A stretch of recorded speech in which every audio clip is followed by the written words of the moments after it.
Among the more significant achievements of our recent national history is the establishment of this leadership laboratory high on the east slope of the Rampart Range in Colorado. It is called the United States Air Force Academy.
Here, young men are engaged in the serious business of learning so that they may participate in protecting our national freedoms and the destiny of freedom throughout their time.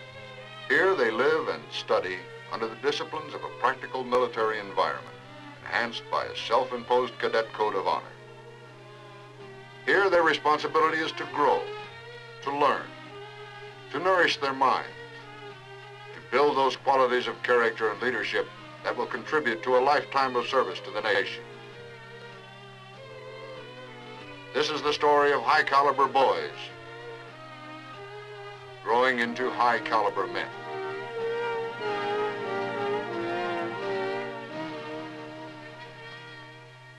For the individual cadet, it is a story that represents the essence of democracy. For whatever his background, here he may also find the opportunity for an education of exceptional excellence and effective guidance toward meeting the challenges of a career of unparalleled significance. Unparalleled because the responsibilities of our nation in the years ahead require of an officer wisdom to equal his strength, versatility in his knowledge, and a sophistication equal to the struggle in which freedom is engaged. To guide the cadet toward these goals, the Air Force has selected outstanding young regular officers like Captain Abel to serve as Air Officer Commanding in each squadron. On a daily basis, this AOC is the officer closest to each cadet. He guides every squadron activity. His training laboratory is the cadet chain of command, which provides a 4-year experience in practical leadership. As the cadet matures during these 4 years, he is given increasingly greater responsibilities. As a sophomore, third-classman, he is mostly responsible for his own activities. He is also free to study the operations of his squadron. And, of course, there's also the time and freedom to broaden his perspective on other fronts.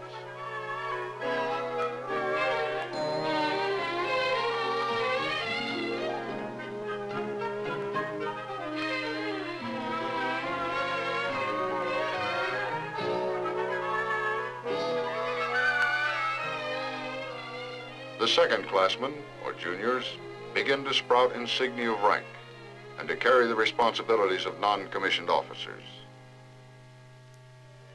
The other responsibilities of gentlemen are also courted, just as seriously and sometimes a little more enthusiastically.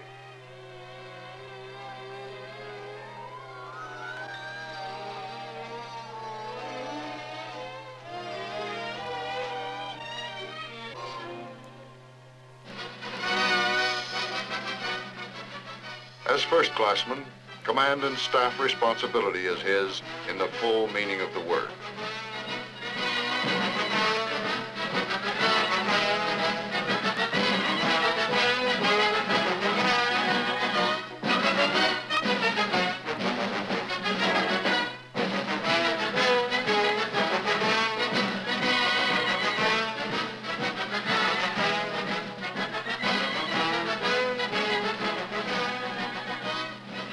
plans and operations are carried out with all the solemnity of youth. The older generation stands aside in these moments of ceremony, knowing with pride that those who pass in review today will wear the stars of tomorrow.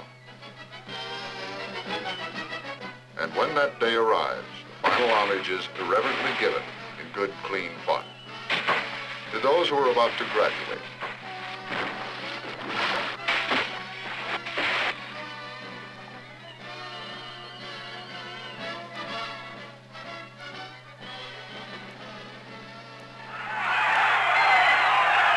When the last ceremony is ended, they venture forth, some on new and even more difficult challenges of life.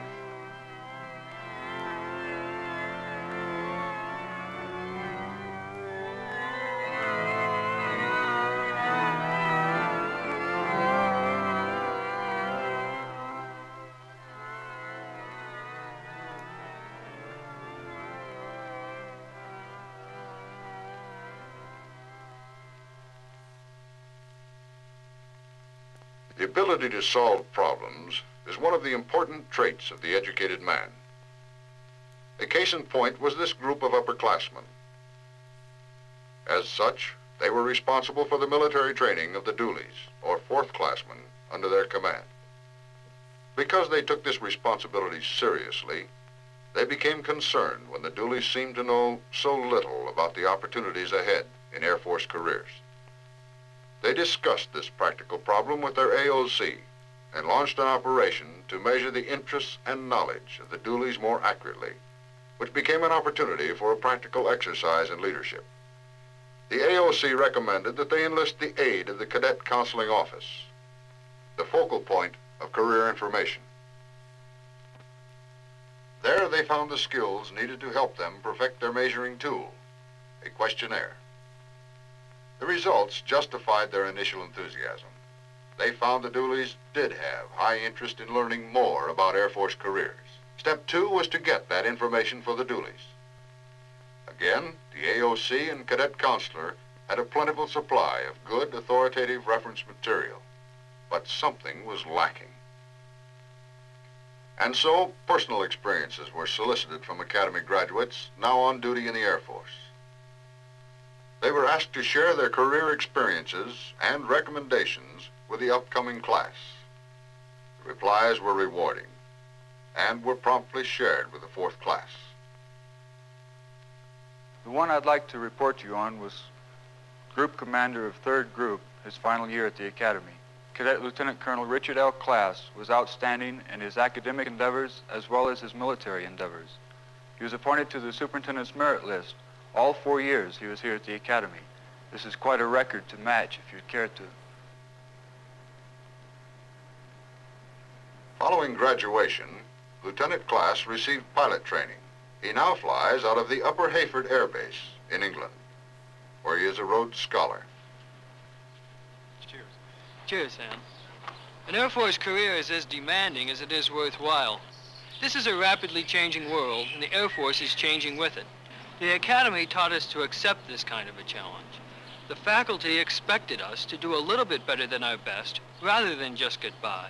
And because they gave us the confidence that we could do this, I think that we all surpassed ourselves. Approximately 75% of the Academy's graduates go directly from flight training into operational units.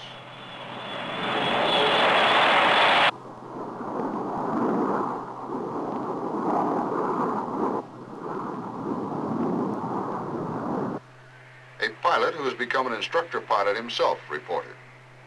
I'm Bob Dwyer, class of 59. I'm an instructor pilot, and I've seen a lot of our men come through pilot training. Lieutenant Butterfield is class 63. He's about halfway through pilot training at this time. Our men have done well here. The Academy has provided them with a good preparation for the many Air Force careers. A fighter interceptor pilot in California reported his experience. I'm Lieutenant McCollum. I drew a good assignment as a fighter pilot in the F-101. It's a real fine aircraft. A SAC pilot on his way up told what it was like. Hi, I'm Carol Carson, class of 1961. I'm a co-pilot on this B-52. It's a lot of airplane and a lot of responsibility. I'm learning from a real pro in the left seat. Someday I hope to be aircraft commander of one of these myself.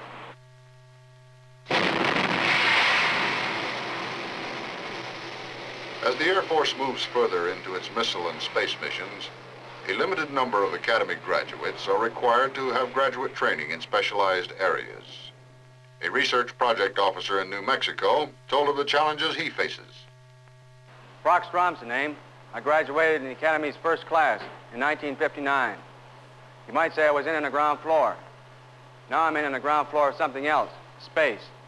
I'm an astronautical engineer, and I did my graduate work at Massachusetts Institute of Technology. Here I'm working on the testing of advanced guidance components for space applications. Lieutenant Victor Bouquet took his graduate study at North Carolina State College and received a master's degree in nuclear engineering. He now is assigned to work in the headquarters of Space System Division. I graduated with the class of 1961.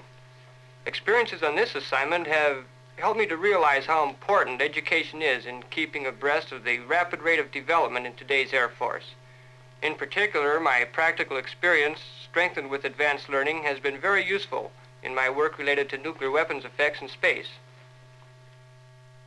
Practical education for the aerospace age. A complex problem with many facets. The cadet library holds many keys to it, with a collection of books and periodicals significant in the breadth and scope of its holdings. Practical experience with the technical problems of this age are provided in the extensive laboratories of the Academy.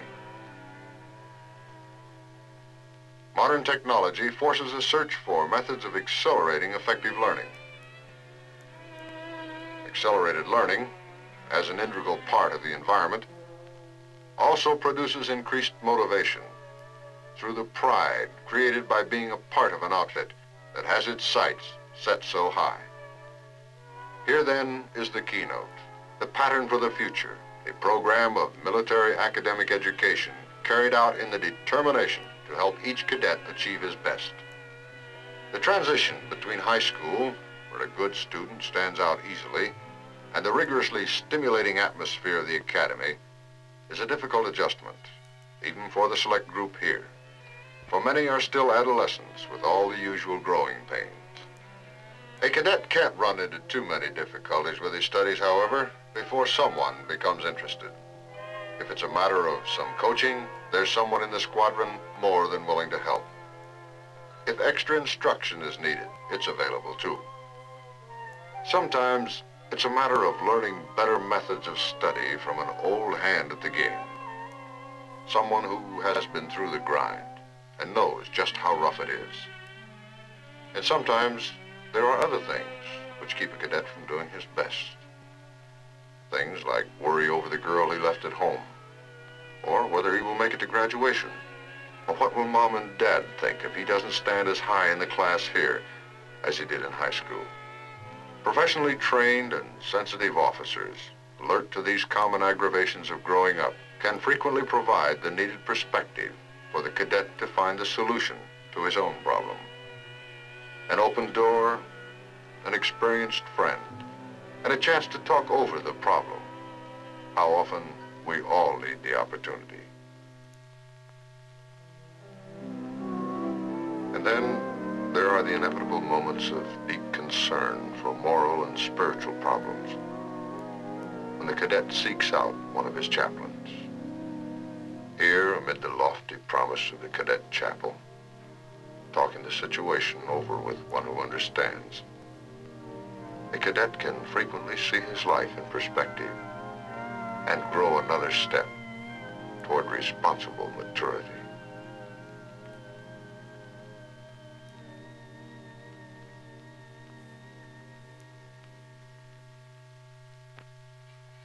Young manhood is also a period of rapid growth and bodily adjustment. And like all growing boys, their appetites are extremely healthy. But making sure the cadets burn off the extra calories they take in at the dining hall is the athletic staff. All cadets participate in at least one major sport the year round. Each first-classman learns to coach several sports. Here again, the experience of an older man is a valuable assist to the beginner in this exciting game of leading others.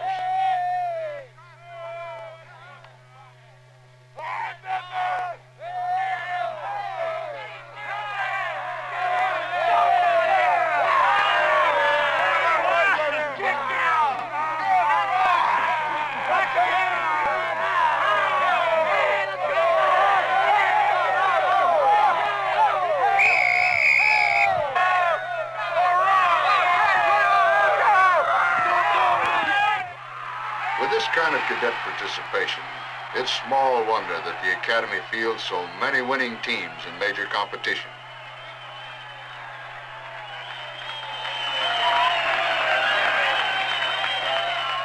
The ball carrier on that play was Cadet Terry Isaacson. Much in demand as a speaker to youth groups because of his outstanding athletic record. He also represents the well-rounded leader the Academy produces. His interests range from an active participation in such diversified sports as golf to wrestling, in which he held an All-American standing. He is also proficient at sculpture, and his oil paintings have received public recognition. But this flowering of talent was not an accident. His advisors recognized and developed this latent potential from the time he was an awkward doolie.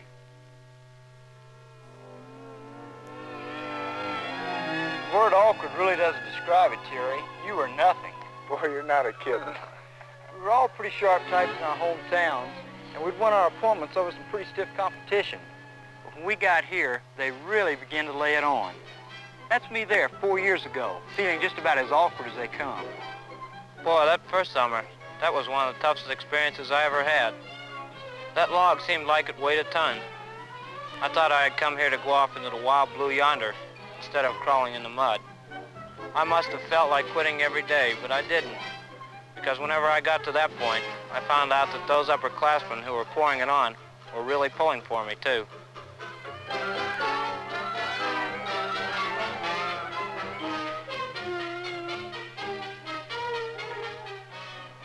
It took me several sessions with my AOC before I began to realize and to understand that part of the education here is to learn to survive the difficult, the unpleasant, and to come up fighting. Life's like that, and to be worth its salt, the military man must be able to surmount not only the difficult, but sometimes the impossible. I gained a lot of confidence in myself here at the camp since the days when I was first learning the facts of military life.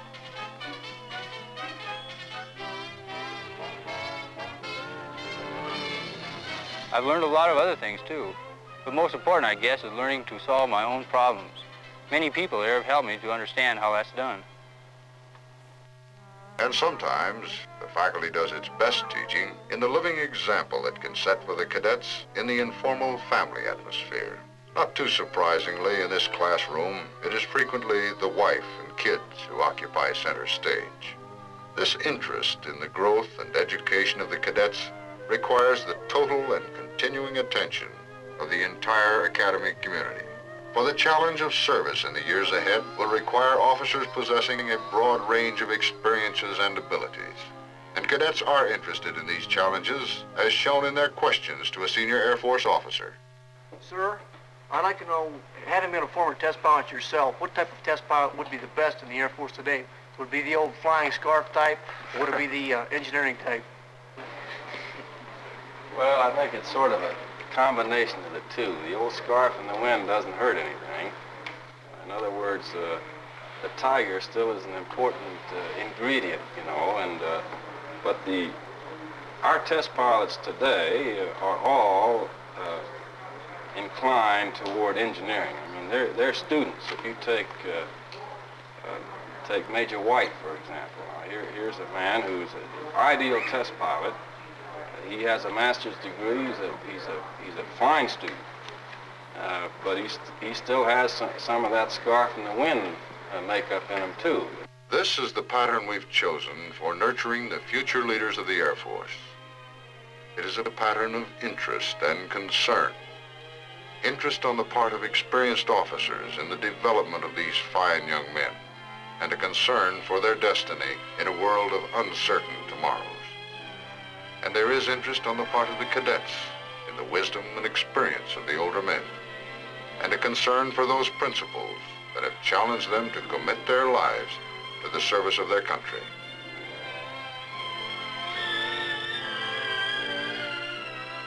Here is a challenge that is worthy of our best efforts, a challenge held in trust by the cadets of the United States Air Force Academy and those dedicated men who guide their growth toward this destiny.